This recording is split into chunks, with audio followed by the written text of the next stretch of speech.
pagkasabi noon ay muling inabot at hinalikan ni Kriza ang labi ng binatang hindi na rin nagpatumpik-tumpik.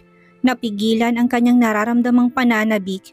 They hadn't seen each other for a few days. Kung kaya naman, ngayon magkaharap na muli pilit nilang sinusulit ang bawat sandali na animoy hiram lang nila. Okay, sabihin mo sa akin kapag may oras na at lugar kung saan gaganapin. Noong una ay pilit pa nilang kinakalkula ang halikan upang huwag lumagpas at maging mapusok ng hindi nila inaasahan. Subalit as they kiss, they got excited. Yung tipo nakalimutan na nila ang lahat at maging ang mga nakapaligid sa kanila. Hindi na nila natansya na dinadarang na pala sila ng init na ilang araw na hindi na ilabas ng kanilang mga katawan. Init na mas pinasiklab pa ng salita nilang haplos sa iba't ibang bahagi ng kanilang mga katawan na sobrang naging reaksyon doon. Sobrang active ng hormones ni Kriza na nawala na rin ng matinding hiya sa binata. Pinapantayan na niya ang anumang ibigay ng abogado. Walang humpay na sinusukulian upang iparamdam kung gaano niya sobrang na-appreciate ang gawa nito. Miss me so much, baby? Tanong ni Nick na buhay ng dugo. So much, Nick. Sobrang na-miss kita. Muling niyakap ng dalaga ang leg ni Nick upang ituloy ang saglit na naudlot na halikan. Punong-puno ng emosyon ang mukha niya na mas nagustuhan pa ng binata. Hindi ba makakaabala sa trabaho mong klase union namin? Kapag daka itanong ni Kriza nang sumagi yun sa kanyang isipan. Hindi mo kailangang pilitin na pumunta kung hindi mo naman kaya. Ayos lang naman sa akin yun, Nick. Tanging ngiti lang sinagot ni Nick. Bumintaw na ito sa pagkakahawak sa kanyang bewang. Bahagya siyang itinulak ng binata palayo sa katawan. Subalit mahigpit pa siyang niyakap ng dalaga at ayaw bitawan. Pulang-pula ng mukha nito sa excitement at hiya na naroon ngayon ng binata. Hindi niya naalintana ang anumang sasabihin nito. Marahang hinaplos ni Nick ang isang pisngi ng dalaga habang titig na titig pa rin sa kanyang mukha. Naglalaro ng isang nang-aasar ng ngiti sa labi niya. Are you so impatient? Baby, pakainin mo na muna ako ng sa ganon, meron akong lakas. Gusto mo bang mabitin sa gagawin natin dahil gutom ako at walang anuman ng sikmura ko? Maapektuhan ng pagiging low energy kong performance? Napapahiyang biglang napabitaw na si Kriza ng yakap sa kanya. Gaano man kakapal ang balat niya, hindi na siya nanghahaspang yumakap, muli upang humalik. Sorry, layo niya dito at hinarap ng mga pagkain niluto niya para sa hapunan niya sana. Gusto na niyang lumubog sa kinatatayuan upang makapagtago sa kanyang sobrang kahihiyan. Sabi ni Manang Esperanza, favorite mo raw to. Pangbukas mo sana kaso nandito ka na at hindi pa ako nakakaluto ng iba, kaya eto na lang munang kainin mo. Pasensya na kung ito lang. Hain niya ng buttered shrimp. Madalas na sa labas kumakain si Nick ng lunch at dinner. Tanging breakfast na ang dinadala ni Kriza sa kanya sa loob ng ilang araw kung kaya naman sabik siya sa pagkaing lutong bahay. Hindi lang yun, ngayon na may isang tao na pinagluluto siya, parang feeling niya ang halaga niya. Sumayap ang puso niya habang pinagmamasdan si Kriza. Natanggalan niya ng balat, sobrang maasikaso talaga ito. Hinawakan niyang kamay nito para lang magtama ang paningin nilang dalawa. Ako na, hindi mo kailangang pagsilbihan ako na parang alila ka. Kaya ko naman yan. Hindi mo kailangang kulang na lang ay subuan ako para iparamdam ang halaga ko. Hindi ko naman ginagawa to para isipin mong alila mo ko, Nick. Ginagawa ko to dahil alam kong pagod na pagod ka sa trabaho. Hayaan mo sa ganitong paraan ay may paramdam ko sa'yong hindi ka nag-iisa at mayroong handang kumalinga sa'yo. Natameme si Nick, hindi niya na alam ang sasabihin kay Kriza. Dahil doon pa lang ay alam na niyang tuluyan ng nahuli ng dalaga ang kanyang pusong sobrang saya na marinig ang mga katagang yun mula sa bibig nito. Aminin niya, kakaiba talagang babaeng ito kumpara sa mga babaeng una niya nakilala at dumating sa buhay niya. Ibang-iba ang isang Kriza Aguilon na lalo pa niyang nagustuhan na hindi na lang ang katawan nito ang habol niya, kundi maging ang personality ay gusto na niya. Kain na, Nick. Sabihin mo lang sa akin kapag kulang yan na balatan kong ulam. Ani Kriza na tumalikod na para maghugas ng kamay at saluhan na siyang kumain. Gaano man kahirap ang kasong hawak niya, ang lahat ng yun ay gumagaan nang dahil sa dalaga. Nagsimula na silang kumain. Panaka-nakatingin ni Nick kay Kriza na nasa tabi niya tahimik na kumakain. Habang nakatingin sa dalaga ay hindi niya mapigilang mangako sa kanyang sarili na paliligayahin niya ito ng sobra mamaya. Yung tipong masusulit nilang mga araw na hindi sila magkasamang dalawa.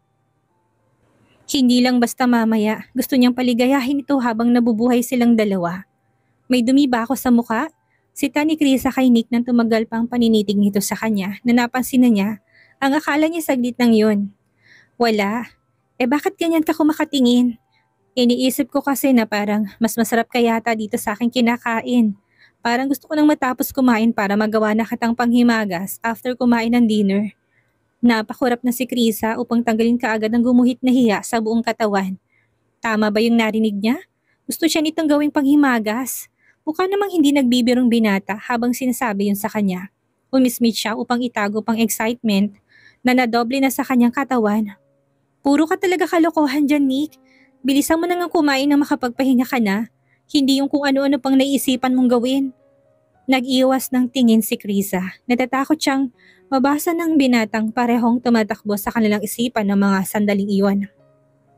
Ayaw niyang bigyan ito ng dahilan para mas lalo pa siyang tuksohin. Ano man ang mangyari, mananatiling lihim. Ayaw mo ba akong gawing dessert? Hindi ba ako yummy sa paningin mo? Parang batang tanong ni Nick na mas nagpatambol sa malakas na pinting ng puso ng babae. Biglang isinubo ni Chris ang hawak niyang kakabalat lang na hipon sa bibig ni Nick. Nag-echo ng malakas na halakak ng binata sa kabuhan ng kusina niya nang makitang kakaibang epekto ng joke niya sa mukha ng dalagang parang hinog na naman nakamatis ang pamumula ng kanyang mukha. Eto naman, hindi na mabiro. Chris, gusto mo ba akong mabilaukan? Bilisan mo na nga dyan, ang bagal mo kumain. Akala ko ba gusto mo ng dessert? Bawi ni Krisa. Dahilan para sinik naman ang mata meme ng ilang sandali. Puno ng paghahamon ng mukha niya. Pagkatapos na kumain ay nagtungo si Krisa sa bathroom upang maglinis ng katawan habang naiwan naman si Nick sa sofa. Tahimik na nagbabasa ng ilang documents na inuwi niya sa bahay. Ilang minuto pa'y nagawa ng lumabas ng dalaga na kanina pa nag-aalangan kung magpapakita ba sa binata. Sa gabing iyon, nagpalit siya ng champagne-colored silk pajama na alam niya sa unang tingin pa lang ni Nick ay mapupukaw na nito ang kanyang mga mata. Hindi nga siya nagkamali ng haka-haka niya. Kuminang sa pagnanasa ang mga mata nito nang lumingon na sa kanyang banda. Gumuhit sa labi ang kakaibang ngiti na para bang sobrang proud nito sa kanya. Halika dito sa tabi ko, Chris. Tapik niya sa tabi niyang espasyo na nagsasabing maupo siya doon. Parang maamong alagang hayop na sumunod si Krisa sa nais ni Nick. Pagtapat pa lang niya sa harapan ng binata ay kagad na siya nitong kinabi kung kaya naman walang abog na napaupo na siya sa dalawang hita ng binata na agad siyang niyakap ng mahigpit at inamoy na ang kanyang leeg. Impit na napairit doon ng dalaga sa sobrang kiliti ng kanyang nararamdaman. Idagdag pang excitement na mangyayari sa pagitan nila. Hindi na naman maitagong pamumula. Akala ko ba sa tabi mo lang, bakit nasa kandungan mo ko nakaupo? Pabebeng tanong ni Krisa na bahagyang pinatulis ang kanyang nguso. Nanunuyo ng lalamunan niya sa sobrang hiya. Huwag mo nga akong lokohin, Chris. Gustong-gusto mo namang kumandong sa akin. Nahiyang sinisik na ni Chris ang mukha niya sa leeg ng binata. Sinamantalahin ni Nick na sinimulan ng pagapangin ng isang palad niya sa perpektong hubog ng katawan ng dalaga. Umayos ng upo si Krisa sa mga hita ni Nick na nagawa pang humarap sa binata.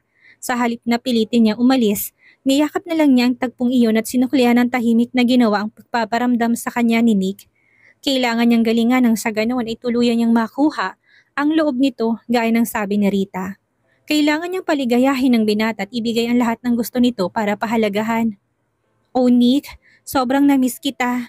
Malamyos ang tinig na padaing natura ni Krisa. Sobrang namiss din kita, Chris. Sa isang kisap matay nagawa na siyang maihiga ng binata sa sofa na hindi pinuputol ang mas pumupusok na halikan ng mga labi nila. Nang hina ng katawan ni Krisa na parang ang bawat halik ni Nick ay kinikunan siya ng lakas upang ipunin para sa kanyang performance. Yung tipong parang gutom na itong lobo na kulang na lang ay lunukin siya ng buo upang maging satisfied lang. Mangako kang ako lang. Ipangako mo sa akin ngayon na ako lang ang magkakaangkin sa'yo, Krisa. Ikaw lang, Nick. Ikaw lang. Ilang sandali pa'y mas bumilis ang ritmo ng katawan ni Nick. Maya-maya pa'y sabay na silang napasigaw na kapwa na abot ang rurok ng sukdulan na parehong naghahabol ng kanilang mga hininga. Manguubos ka ng lakas. Natatawang akusasyon ni Nick na tinaniman ng halik sa labi si Krisa.